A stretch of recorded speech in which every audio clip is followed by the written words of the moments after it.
O marinheiro Fernando Pessoa.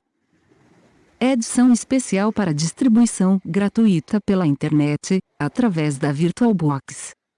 A VirtualBox gostaria de receber suas críticas e sugestões sobre suas edições. Sua opinião é muito importante para o aprimoramento de nossas edições. vbooks02@terra.com.br. Estamos à espera do seu e-mail. Sobre os direitos autorais. Fazemos o possível para certificarmos de que os materiais presentes no acervo são de domínio público, 70 anos após a morte do autor, ou de autoria do titular. Caso contrário, só publicamos material após a obtenção de autorização dos proprietários dos direitos autorais. Se alguém suspeitar que algum material do acervo não obedeça a uma destas duas condições, pedimos, por favor, avise-nos pelo e-mail vbooks03@terra.com.br para que possamos providenciar a regularização ou a retirada imediata do material do site www.virtualbox.com.br. Copyright 2003 VirtualBox Online M.I.M. Editores Limitada. Rua Benedito Valadares, 429 Centro 35 660 000 Pará de Minas, MG. Todos os direitos reservados. All rights reserved. O Marinheiro. Fernando Pessoa. Drama estático em um quadro. Fernando Pessoa Carlos Franco. Um quarto que é sem dúvida num castelo antigo. Do quarto vê-se que é circular. Ao centro ergue-se, sobre uma mesa, um caixão com uma donzela, de branco. 4 tochas aos cantos.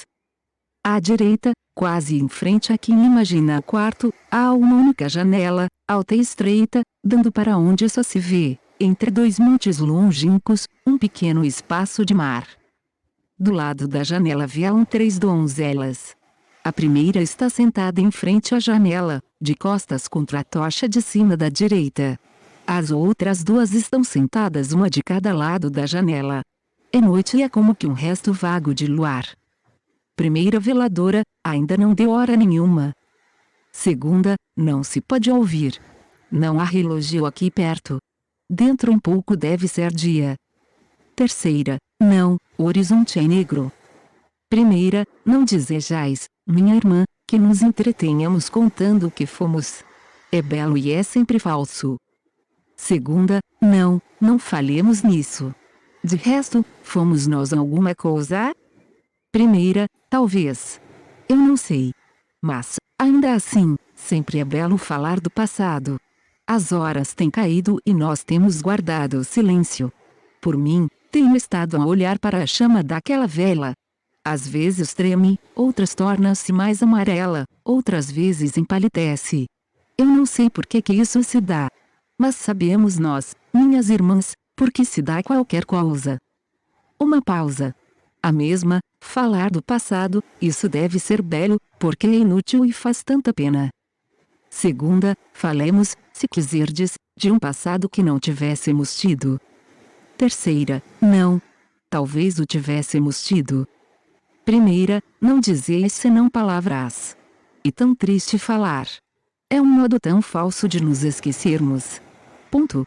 Se passeássemos. Terceira, onde? Primeira, aqui, de um lado para o outro. Às vezes isso vai buscar sonhos. Terceira, de quê? Primeira, não sei. Por que eu havia eu de saber? Uma pausa. Segunda, todo este país é muito triste. Aquele onde eu vivi outrora era menos triste. Ao entardecer eu fiava, sentada à minha janela. A janela dava para o mar e às vezes havia uma ilha ao longe. Muitas vezes eu não fiava, olhava para o mar e esquecia-me de viver. Não sei se era feliz. Já não tornarei a ser aquilo que talvez eu nunca fosse. Primeira, fora de aqui, nunca vi o mar. Ali, daquela janela, que é a única de onde o mar se vê, vê-se tão pouco. O mar de outras terras é belo. Segunda, só o mar das outras terras é que é belo. Aquele que nós vemos dá-nos sempre saudades daquele que não veremos nunca. Uma pausa. Primeira, não dizíamos nós que íamos contar o nosso passado. Segunda, não dizíamos. Terceira, porque não haverá relógio neste quarto. Segunda, não sei. Mas assim, sem o relógio, tudo é mais afastado e misterioso. A noite pertence mais a si própria. Quem sabe se nós poderíamos falar assim se soubéssemos a hora que é. Primeira, minha irmã, em mim tudo é triste. Passo dezembros na alma. Estou procurando não olhar para a janela. Sei que de lá se vêm, ao longe, montes. Eu fui feliz para além de montes, outrora. Eu era pequenina. Colhia flores todo dia e antes de adormecer pedia que não as tirassem. Não sei o que isto tem de irreparável que me dá vontade de chorar. Foi longe daqui que isto pude ser. Quando virá o dia. Terceira, que importa? Ele vem sempre da mesma maneira, sempre, sempre, sempre. Uma pausa. Segunda, contemos contos umas às outras. Eu não sei contos nenhuns, mas isso não faz mal. Só viver é que faz mal. Não rocemos pela vida nem a orla das nossas vestes. Não vos levanteis. Isso seria um gesto, e cada gesto interrompe um sonho. Neste momento eu não tinha sonho nenhum, mas é-me suave pensar que eu podia estar tendo. Mas o passado, por que não falamos nós dele? Primeira, decidimos não o fazer. Breve raiará o dia e arrepender-nos-emos. Com a luz os sonhos adormecem. O passado não é senão um sonho. De resto, nem sei o que não é sonho. Se olho para o presente com muita atenção, parece-me que ele já passou. O que é qualquer coisa? Como é que ela passa? Como é por dentro o modo como ela passa? Ah, falemos, minhas irmãs, falemos alto, falemos todas juntas. O silêncio começa a tomar corpo, começa a ser coisa. Sinto envolver-me como uma névoa. Ah, falai, falai. Segunda, para quê? Fito-vos ambas e não vos vejo logo. Parece-me que entre nós se aumentaram abismos. Tenho que cansar a ideia de que vos posso ver para poder chegar a ver-vos. Este ar quente é frio por dentro, naquela parte que toca na alma. Eu devia agora sentir mãos impossíveis passarem-me pelo cabelo. É o gesto com que falam das sereias. Cruza as mãos sobre os joelhos. Pausa. Ainda há pouco, quando eu não pensava em nada, estava pensando no meu passado. Primeira, eu também devia ter estado a pensar no meu. Terceira, eu já não sabia em que pensava. No passado dos outros talvez, no passado de gente maravilhosa que nunca existiu. Ao pé da casa de minha mãe corria um riacho. Por que é que correria, e por que é que não correria mais longe, ou mais perto? Há alguma razão para qualquer coisa ser o que é. Há para isso qualquer razão verdadeira e real como as minhas mãos. Segunda, as mãos não são verdadeiras nem reais. São mistérios que habitam na nossa vida. Às vezes, quando fito as minhas mãos, tenho medo de Deus. Não há vento que mova as chamas das velas, e olhai, elas movem-se. Para onde se inclinam elas? Que pena se alguém pudesse responder. Sinto-me desejosa de ouvir músicas bárbaras que devem agora estar tocando em palácios de outros continentes. É sempre longe na minha alma. Talvez porque, quando criança, corria atrás das ondas à beira-mar. Levei a vida pela mão entre rochedos, maré baixa, quando o mar parece ter cruzado as mãos sobre o peito e ter adormecido como uma estátua de anjo para que nunca mais ninguém olhasse. Terceira, as vossas frases lembram-me a minha alma. Segunda é talvez por não serem verdadeiras. Mal sei que as digo. Repita a seguido uma voz que não ouço que mas está se gradando. Mas eu devo ter vivido realmente à beira-mar. Sempre que uma coisa ondeia, eu amo-a. Há ondas na minha alma. Quando ando embalo-me. Agora eu gostaria de andar. Não faço porque não vale nunca a pena fazer nada, sobretudo o que se quer fazer. Dos montes é que eu tenho medo. É impossível que eles sejam tão parados e grandes. Devem ter um segredo de pedra que se recusam a saber que têm. Se desta janela, debruçando-me, eu pudesse deixar de ver montes, debruçar-se em um momento da minha alma alguém em quem eu me sentisse feliz. Primeira, por mim, amo os montes. Do lado de cá de todos os montes é que a vida é sempre feia. Do lado de lá, onde mora minha mãe, costumávamos sentar-nos à sombra dos tamarindos e falar de ir ver outras terras. Tudo ali era longo e feliz como o canto de duas aves, uma de cada lado do caminho. A floresta não tinha outras clareiras senão os nossos pensamentos. E os nossos sonhos eram de que as árvores projetassem no chão outra calma que não as suas sombras. Foi de certo assim que ali vivemos, eu e não sei se mais alguém. Dizei-me que isto foi verdade para que eu não tenha de chorar. Segunda, eu vivi entre rochedos e espreitava o mar. A orla da minha saia era fresca e salgada batendo nas minhas pernas nuas. Eu era pequena e bárbara. Hoje tenho medo de ter sido. O presente parece-me que durmo. Falai-me das fadas. Nunca ouvi falar delas a ninguém. O mar era grande demais para fazer pensar nelas. Na vida há que se ser pequeno. Eres feliz, minha irmã? Primeira, começo neste momento a tê-lo sido outrora. De resto, tudo aquilo se passou na sombra. As árvores viveram no mais do que eu. Nunca chegou nem o mal esperava. E vós, irmã, por que não falais? Terceira, tenho horror de aqui a pouco vos ter já dito que vos vou dizer. As minhas palavras presentes, mal eu as digo, pertencerão logo ao passado, ficarão fora de mim, não sei onde, rígidas e fatais. Falo, e penso nisto na minha garganta, e as minhas palavras parecem-me gente. Tenho um medo maior do que eu. Sinto na minha mão, não sei como, a chave de uma porta desconhecida. E toda eu sou um amuleto ou um sacrário que estivesse com consciência de si próprio. É por isto que me apavora ir, como por uma floresta escura, através do mistério de falar. E, afinal, quem sabe se eu sou assim e se é isto sem dúvida que sinto? Primeira, custa tanto saber o que se sente quando reparamos em nós. Mesmo viver sabe a custar tanto quando se dá por isso. Falai, portanto, sem reparardes que existis. Não nos ieis dizer quem éreis? Terceira, ó que eu era outrora já não se lembra de quem sou. Pobre da feliz que eu fui. Eu vivi entre as sombras dos ramos, e tudo na minha alma é folhas que estremecem. Quando ando ao sol a minha sombra é fresca. Passei a fuga dos meus dias ao lado de fontes, onde eu molhava, quando sonhava de viver, as pontas tranquilas dos meus dedos. Às vezes, à beira dos lagos, debruçava-me e ficava-me. Quando eu sorria, os meus dentes eram misteriosos na água. Tinham um sorriso só deles, independente do meu. Era sempre sem razão que eu sorria. Falai-me da morte, do fim de tudo, para que eu sinta uma razão para recordar. Primeira, não falemos de nada, de nada. Está mais frio, mas por que é que está mais frio? Não há razão para estar mais frio. Não é bem mais frio que está? Para que é que havemos de falar? É melhor cantar, não sei por quê. O canto, quando a gente canta de noite, é uma pessoa alegre sem medo que entra de repente no quarto e o aquece a consolar-nos. Eu podia cantar-vos uma canção que cantávamos em casa de meu passado. Por que é que não quereis que vô-la cante? Terceira, não vale a pena, minha irmã, quando alguém canta, eu não posso estar comigo. Tenho que não poder recordar-me.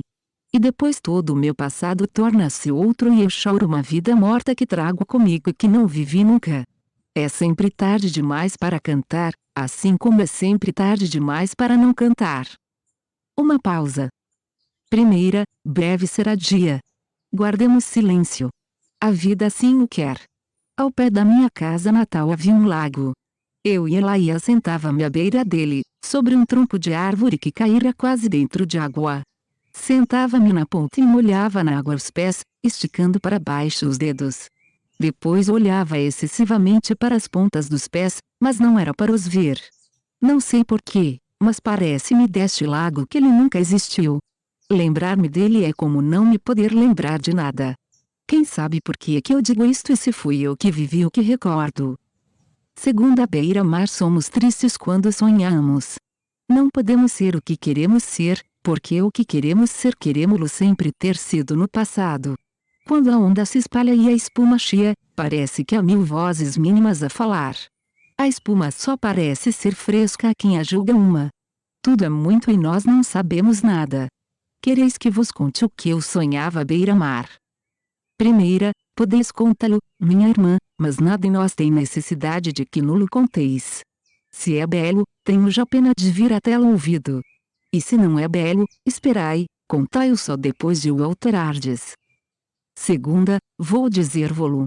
Não é inteiramente falso, porque sem dúvida nada é inteiramente falso.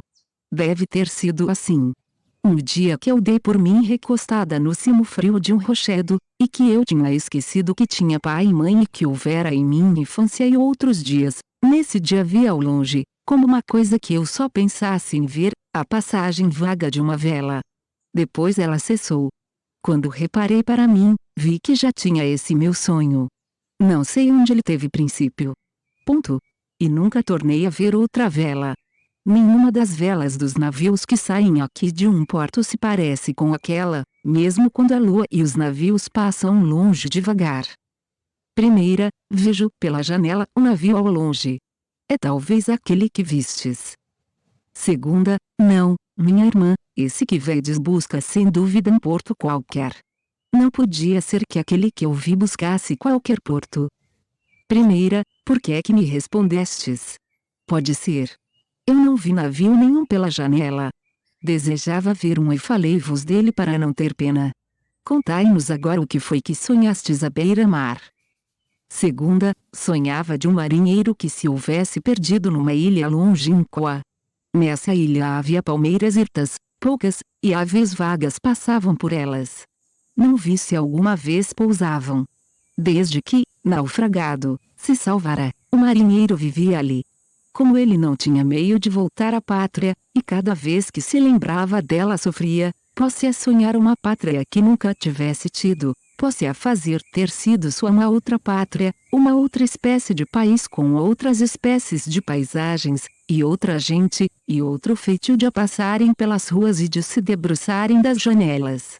Cada hora ele construía em sonho esta falsa pátria, e ele nunca deixava de sonhar, de dia a sombra curta das grandes palmeiras, que se recortava, orlada de bicos, no chão ariento e quente, de noite, estendido na praia, de costas e não reparando nas estrelas.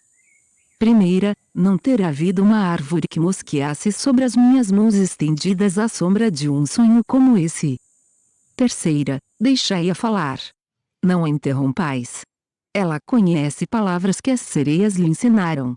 Adormeço para poder escutar. Dizei, minha irmã, dizei. Meu coração dói-me de não ter sido vós quando sonháveis à beira-mar. Segunda, durante anos e anos, dia a dia, o marinheiro erguia num sonho contínuo a sua nova terra natal. Todos os dias punha uma pedra de sonho nesse edifício impossível. Breve ele ia tendo um país que já tantas vezes havia percorrido.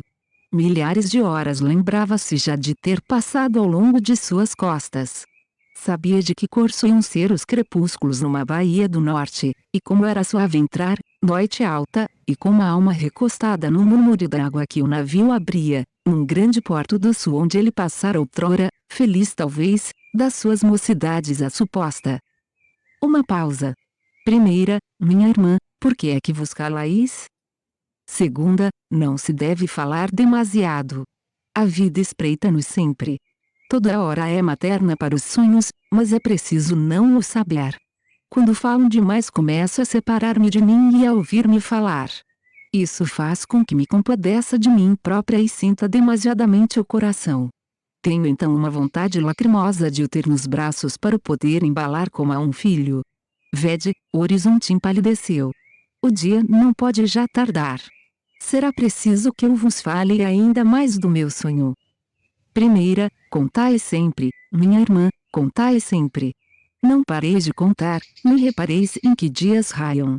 O dia nunca raia para quem encosta a cabeça no seio das horas sonhadas. Não torçais as mãos. Isso faz um ruído como de uma serpente furtiva. Falai-nos muito mais do vosso sonho. Ele é tão verdadeiro que não tem sentido nenhum.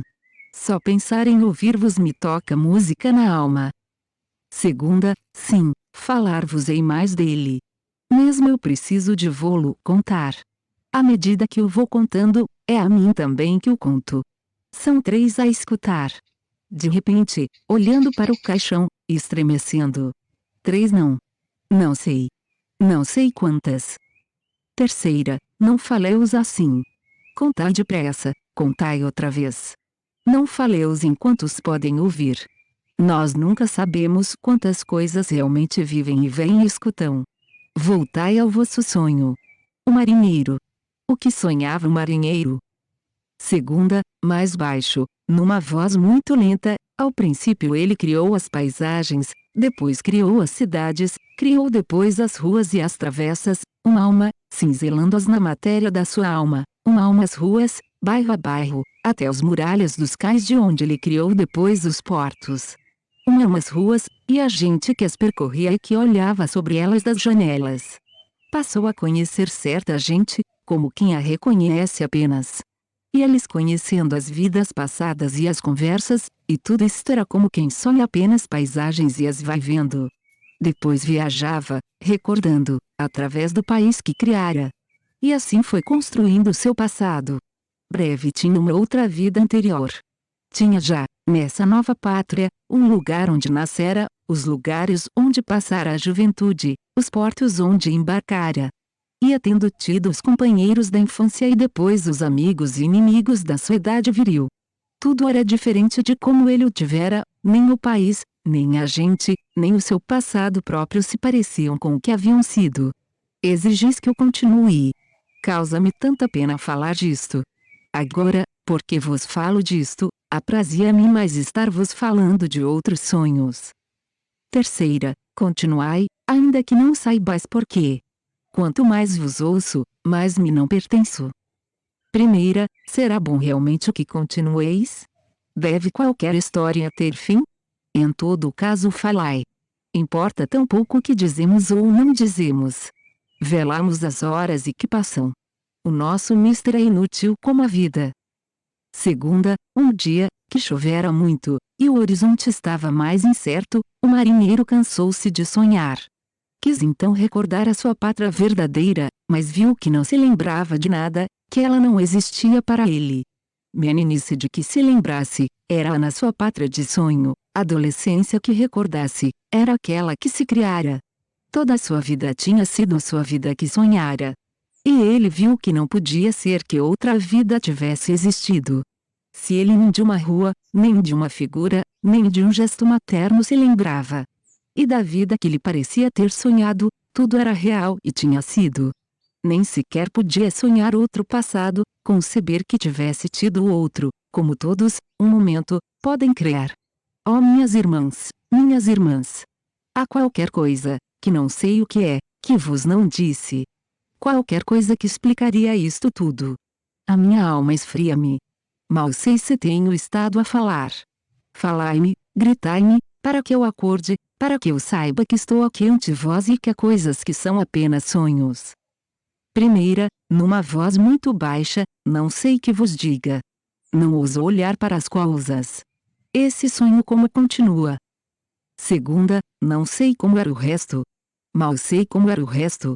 Porque haverá mais. Primeira, é o que aconteceu depois. Segunda, depois. Depois de quê? Depois é alguma coisa. Veio um dia um barco. Veio um dia um barco. Sim, só podia ter sido assim. Veio um dia um barco, e passou por essa ilha, e não estava lá o marinheiro. Terceira, talvez tivesse regressado à pátria. Mas a qual? Primeira, sim, a qual? E o que teriam feito ao marinheiro? Sabê-lo-ia alguém? Segunda, por que é que me perguntais? A resposta para alguma coisa? Uma pausa. Terceira, será absolutamente necessário, mesmo dentro do vosso sonho, que tenha havido esse marinheiro e essa ilha. Segunda, não, minha irmã, nada é absolutamente necessário. Primeira, ao menos, como acabou o sonho. Segunda, não acabou. Não sei. Nenhum sonho acaba. Sei eu ao certo se eu não continuo sonhando, se eu não sonho sem o saber, se o sonhá-lo não é esta coisa vaga que eu chamo a minha vida. Não me faleis mais. Princípio a estar certa de qualquer coisa, que não sei o que é. Avançam para mim, por uma noite que não é esta, os passos de um horror que desconheço. Quem teria ido despertar com o sonho meu que vos contei? Tenho medo disforme de que Deus tivesse proibido o meu sonho. Ele é sem dúvida mais real do que Deus permite. Não estejais silenciosas. Dizei-me ao menos que a noite vai passando, embora eu o saiba. Vede, começa a ir ser dia. Vede, vai haver o dia real. Paremos. Não pensemos mais. Não tentemos seguir nesta aventura interior. Quem sabe o que está no fim dela? Tudo isto, minhas irmãs, passou-se na noite. Não falemos mais disto, nem a nós próprios. É humano e conveniente que tomemos, cada qual, a sua atitude de tristeza. Terceira, foi-me tão belo escutar-vos. Não digais que não. Bem sei que não valeu a pena. É por isso que o achei belo. Não foi por isso, mas deixai que eu o diga. De resto, a música da vossa voz, que escutei ainda mais que as vossas palavras, deixa-me, talvez só por ser música, descontente. Segunda, tudo deixa descontente, minha irmã. Os homens que pensam cansam-se de tudo, porque tudo muda. Os homens que passam provam-no, porque mudam com tudo. De eterno e belo há apenas o sonho. Porque estamos nós falando ainda? Primeira, não sei. Olhando para o caixão, em voz mais baixa, por que é que se morre? Segunda, talvez por não se sonhar bastante. Primeira, é possível. Não valeria então a pena fecharmos no sonho e esquecer a vida, para que a morte nos esquecesse? Segunda, não, minha irmã, nada vale a pena. Terceira, minhas irmãs, é já dia. Vede, a linha dos montes maravilha-se. Por que não choramos nós? Aquela que finge estar ali era bela, e nova como nós, e sonhava também. Estou certa que o sonho dela era o mais belo de todos. Ela de que sonharia? Primeira, falei mais baixo. Ela escuta-nos talvez, e já sabe para que servem os sonhos. Uma pausa. Segunda, talvez nada disto seja verdade. Todo este silêncio, e está morta, e este dia que começa não são talvez senão um sonho. Olhai bem para tudo isto. Parece-vos que pertence à vida. Primeira, não sei. Não sei como ser da vida.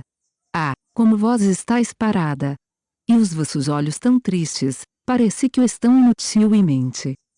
Segunda, não vale a pena estar triste de outra maneira. Não desejais que nos calemos? É tão estranho estar a viver. Tudo o que acontece é inacreditável, tanto na ilha do marinheiro como neste mundo. Vede, o céu é já verde. O horizonte sorri ouro. Sinto que me ardem os olhos, de eu ter pensado em chorar. Primeira, chorastes, com efeito, minha irmã. Segunda, talvez. Não importa. Que frio é isto?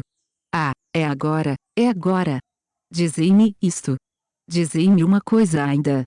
Porque não será a única coisa real nisto tudo marinheiro, e nós e tudo isto aqui é apenas um sonho dele. Primeira, não falei-os mais, não falei-os mais. Isso é tão estranho que deve ser verdade. Não continueis. O que ieis dizer não sei o que é, mas deve ser demais para a alma poder ouvir. Tenho medo do que não chegastes a dizer. Vede, vede, é dia já. Vede o dia. Fazei tudo por reparardes só no dia real, ali fora. Vede-o, vede-o. Ele consola. Não penseis, não olheis para o que pensais. Vede-o a vir, o dia. Ele brilha como ouro numa terra de prata. As leves nuvens arredondam-se à medida que se coloram. Se nada existisse, minhas irmãs. Se tudo fosse, qualquer modo, absolutamente coisa nenhuma. Por que olhastes assim? Não lhe respondem. E ninguém olhara de nenhuma maneira. A mesma, que foi que dissestes e que me apavorou. Sentiu tanto que mal vi o que era. Dizei-me o que foi, para que eu, ouvindo segunda vez, já não tenha tanto medo como dantes. Não, não. Não digais nada. Não vos pergunto isto para que me respondais, mas para falar apenas, para me não deixar pensar. Tenho medo de me poder lembrar do que foi. Mas foi qualquer coisa de grande e pavoroso como a ver Deus. Devíamos já ter acabado de falar. Há tempo já que a nossa conversa perdeu o sentido. O que é entre nós que nos faz falar prolonga-se demasiadamente. Há mais presenças aqui do que as nossas almas. O dia devia ter já raiado. Devíamos já ter acordado. Tarda qualquer coisa. Tarda tudo. O que é que se está dando nas coisas de acordo com o nosso horror? Ah, não me abandoneis. Falai comigo, falai comigo. Falai ao mesmo tempo do que eu para não deixar de sozinha a minha voz. Tenho menos medo à minha voz do que a ideia da minha voz, dentro de mim, se for reparar que estou falando. Terceira, que voz é essa com que falais? É de outra. Vem de uma espécie de longe. Primeira, não sei. Não me lembreis isso. Eu devia estar falando com a voz aguda e tremida do medo. Mas já não sei como é que se fala. Entre mim e a minha voz abriu-se um abismo. Tudo isto, toda esta conversa e esta noite, e este medo, tudo isto devia ter acabado de repente, depois do horror que nos dissestes. Começo a sentir que eu esqueço, isso que dissestes, e que me fez pensar que eu devia gritar de uma maneira nova para exprimir um horror de aqueles. Terceira, para a segunda, minha irmã, não nos devíeis ter contado essa história. Agora estranho e viva com mais horror. Contáveis e eu tanto me distraía que ouvi o sentido das vossas palavras e o seu som separadamente. Parecia-me que vós, e a vossa voz, e o sentido do que dizíeis eram três entes diferentes, como três criaturas que falam e andam. Segunda, são realmente três entes diferentes, com vida própria e real. Deus talvez saiba por quê. Mas por que é que falamos? Quem é que nos faz continuar falando? Por que falo eu sem querer falar? Por que é que já não reparamos que é dia? Primeira, quem pudesse gritar para despertarmos. Estou a ouvir-me a gritar dentro de mim, mas já não sei o caminho da minha vontade para minha garganta. Sinto uma necessidade feroz de ter medo de que alguém possa bater aquela porta. Por que não bate alguém à porta? Seria impossível e eu tenho necessidade de ter medo disso, de saber de que tenho medo. Que estranha que me sinto. Parece-me já não ter a minha voz. Parte de mim adormeceu e ficou a ver. O meu pavor cresceu, mas eu já não sei senti-lo. Já não sei em que parte da alma é que se sente. Puseram ao meu sentimento do meu corpo uma mortalha de chumbo. Para que foi que nos contastes a vossa história? Segunda, já não me lembro. Já mal me lembro que a contei. Parece ter sido já há tanto tempo. Que sono absorve o meu modo de olhar para as coisas. O que é que nós queremos fazer? O que é que nós temos ideia de fazer? Já não sei se é falar ou não falar. Primeira, não falemos mais. Por mim, cansa-me o esforço que fazeis para falar. Dá-me o intervalo que há entre o que pensais e o que dizeis. A minha consciência boia à tona da sonolência apavorada dos meus sentidos pela minha pele. Não sei o que é isto, mas é o que sinto. Preciso de dizer frases confusas um pouco longas, que custem a dizer. Não sentis tudo isto como uma aranha enorme que nos tece de alma a alma, uma teia negra que nos prende? Segunda, não sinto nada. Sinto as minhas sensações como uma coisa que se sente. Quem é que eu estou sendo? Quem é que está falando com a minha voz? Escutai. Primeira e terceira, quem foi? Segunda, nada. Não ouvi nada. Quis fingir que ouvia para que vós supusesseis que ouvíeis e eu pudesse crer que havia alguma coisa a ouvir. Oh, que horror íntimo nos desata a voz da alma, e as sensações dos pensamentos, e nos faz falar e sentir e pensar quando tudo em nós pede silêncio e o dia e a inconsciência da vida. Quem é a quinta pessoa neste quarto que estende o braço e nos interrompe sempre que vamos a sentir? Primeira, para que tentar apavorar-me? Não cabe mais terror dentro de mim. Peso excessivamente ao colo de me sentir. Afundei-me toda no lodo morno do que suponho que sinto. Entra-me por todos os sentidos qualquer coisa que nos pega e nos vela. Pesam as pálpebras a todas as minhas sensações. Prende-se a língua a todos os meus sentimentos. Um sono fundo cola umas às outras as ideias de todos os meus gestos. Por que foi que olhastes assim? Terceira, numa voz muito lenta e apagada, é agora, é agora. Sim, acordou alguém. A gente que acorda. Quando entrar alguém tudo isto acabará. Até lá façamos crer que todo este horror foi um longo sono que fomos dormindo. É dia já. Vai acabar tudo. E de tudo isto fica, minha irmã, que só vós sois feliz, porque acreditais no sonho. Segunda, por que é que me perguntais? Porque eu disse. Não, não acredito. Um galo canta. A luz, como que subitamente, aumenta. As três veladoras quedam-se silenciosas e sem olharem umas para as outras. Não muito longe, por uma estrada, um vago carro geme e chia. Sobre o autor e sua obra. Fernando Antônio Nogueira Pessoa, 1888, 1935, nasceu em Lisboa, partido, após o falecimento do pai e o segundo casamento da mãe, para a África do Sul.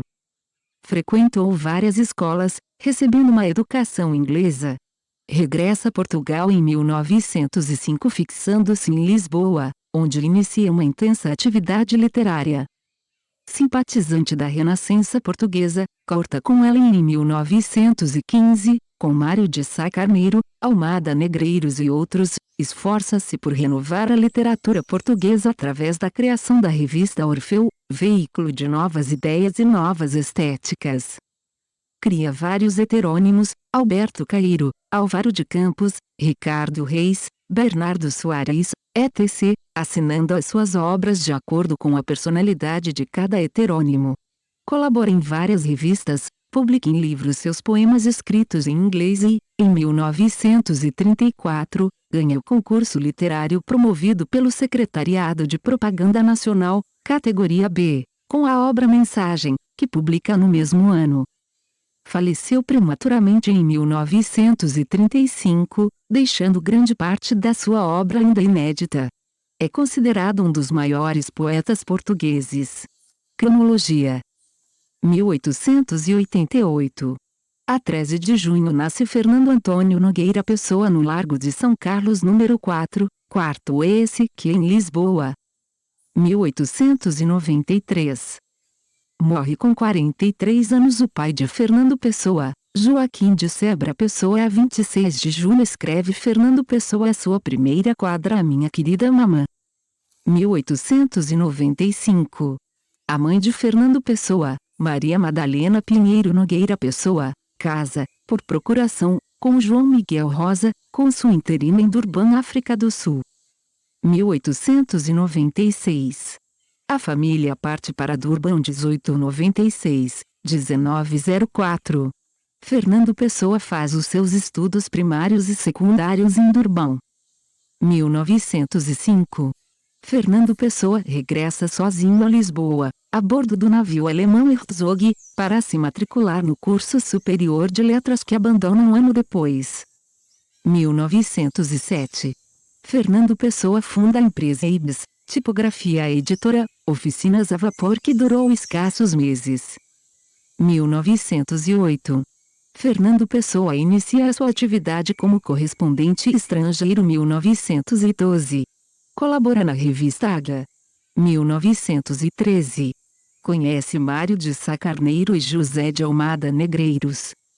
Escreve a poesia Paues. 1914. Primeiros poemas dos seus heterônimos Alberto Cairo, Álvaro de Campos e Ricardo Reis. 1915. Publicação dos 2 números da revista Orfeu. 1916. Mário de Sá Carneiro suicida-se em Paris. 1917. É publicado o único número da revista Portugal Futurista 1920. Conhece Ofélia a quem são destinadas as suas cartas de amor. 1921. Início da publicação da revista Contemporânea onde Fernando Pessoa colabora. 1924 a 1925. Publicação dos 5 números da revista Atena dirigida por Fernando Pessoa e Rui Vaz. 1927. Em Coimbra inicia-se a publicação da revista Presença onde Fernando Pessoa colaborará. 1932. Requer, em concurso documental, o lugar de conservador bibliotecário do Museu Biblioteca Conde de Castro Guimarães, em Cascais, no qual não foi provido. 1934. publicação da mensagem. A 31 de dezembro a mensagem recebe o prêmio da Secretaria da Propaganda Nacional. 1935. A 30 de novembro Fernando Pessoa morre no Hospital de S. Luís dos Franceses, onde tinha sido internado na véspera com uma cólica hepática. Nota autobiográfica de Fernando Pessoa. Nota biográfica escrita por Fernando Pessoa em 30 de março de 1935 e publicada, em parte, como introdução ao poema editado pela editorial Império em 1940 intitulado A Memória do Presidente o Rei Sidônio Paz. Nome completo: Fernando Antônio Nogueira Pessoa. Idade e naturalidade: nasceu em Lisboa, Freguesia dos Mártires, no prédio número 4 do Largo de S. Carlos, hoje do Diretório, em 13 de junho de 1888. Filiação: filho legítimo de Joaquim de Sebra Pessoa e de D. Maria Madalena Pinheiro Nogueira. Neto paterno do general Joaquim Antônio de Araújo Pessoa, combatente das campanhas liberais, e de D. Dionísio Sebra, neto materno do conselheiro Luiz Antônio Nogueira, jurisconsulto e que foi diretor-geral do Ministério do Reino, e de D. Madalena Xavier Pinheiro. Ascendência geral, misto de fidalgos e judeus. Estado: solteiro. Profissão: a designação mais própria será tradutor, a mais exata de correspondente estrangeiro em casas comerciais. O ser poeta e escritor não constitui profissão, mas vocação. Morada: Rua Coelho da Rocha, 16, 1º. DTO: Lisboa. Endereço postal: Caixa Postal 147, Lisboa. Funções sociais que tem desempenhado, se por isso se entende cargos públicos, ou funções de destaque, nenhumas. Obras que tem publicado: a obra está essencialmente dispersa, por enquanto, por várias revistas e publicações ocasionais. O que, de livros ou folhetos, considera como válido, é o seguinte: 35 sonetes, em inglês, 1918, English Poems, em inglês também, 1922, e o livro Mensagem, 1934, premiado pelo Secretariado de Propaganda Nacional, na categoria Poema. O folheto Interregno, publicado em 1928, e constituído por uma defesa da ditadura militar em Portugal, deve ser considerado como não existente. Há que rever tudo isso e talvez que repudiar muito. Educação: em virtude de falecido seu pai em 1893, sua mãe ter casado, em 1895, em segundas núpcias, com o comandante João Miguel Rosa, cônsul de Portugal em Durban, Natal, foi ali educado. Ganhou o prêmio Rainha Vitória de estilo inglês na Universidade do Cabo da Boa Esperança em 1903, no exame de admissão, aos 15 anos. Ideologia política: considera que o sistema monárquico seria o mais próprio para uma nação organicamente imperial como é Portugal. Considera, ao mesmo tempo, a monarquia completamente inviável em Portugal. Por isso, a haver um plebiscito entre regimes, votaria, embora com pena, pela República. Conservador do estilo inglês, isto é, liberdade dentro do conservantismo, e absolutamente anti-reacionário. Posição iniciática: iniciado, por comunicação direta de mestre a discípulo, nos 3 graus menores da, aparentemente extinta, Ordem Templária de Portugal. Posição religiosa: cristão gnóstico e portanto inteiramente oposto a todas as igrejas organizadas, e sobretudo a Igreja de Roma. Fiel, por motivos que mais adiante estão implícitos, à tradição secreta do cristianismo, que tem íntimas relações com a tradição secreta em Israel, a Santa Cabala, e com a essência oculta da maçonaria. Posição patriótica: partidário de um nacionalismo místico, de onde seja abolida toda a infiltração católico-romana, criando-se, se possível for, um sebastianismo novo, que a substitua espiritualmente, se é que no catolicismo português houve alguma vez espiritualidade. Nacionalista que seguia por este lema: tudo pela humanidade, nada contra a nação. Posição social: anticomunista e antissocialista. O mais deduz-se do que vai dito acima. Resumo de estas últimas considerações: ter sempre na memória o mártir Jacques de Molay, grão-mestre dos Templários, e combater, sempre e em toda parte, os seus 3 assassinos, a ignorância, o fanatismo e a tirania. Lisboa, 30 de março de 1935. WF Contentes. Biblioteca VirtualBox. Esta obra foi digitalizada sem fins comerciais e destinada unicamente à leitura de pessoas portadoras de deficiência visual, por força da Lei de Direitos de Autor. Por isto, este trabalho é oferecido gratuitamente aos amigos cegos e deficientes visuais de acordo com a Lei 9.610, de 19 de fevereiro de 1998, sobre direitos autorais. Alteração, atualização e consolidação da legislação. Título I. Dos direitos do autor. Capítulo IV. Das limitações aos direitos autorais.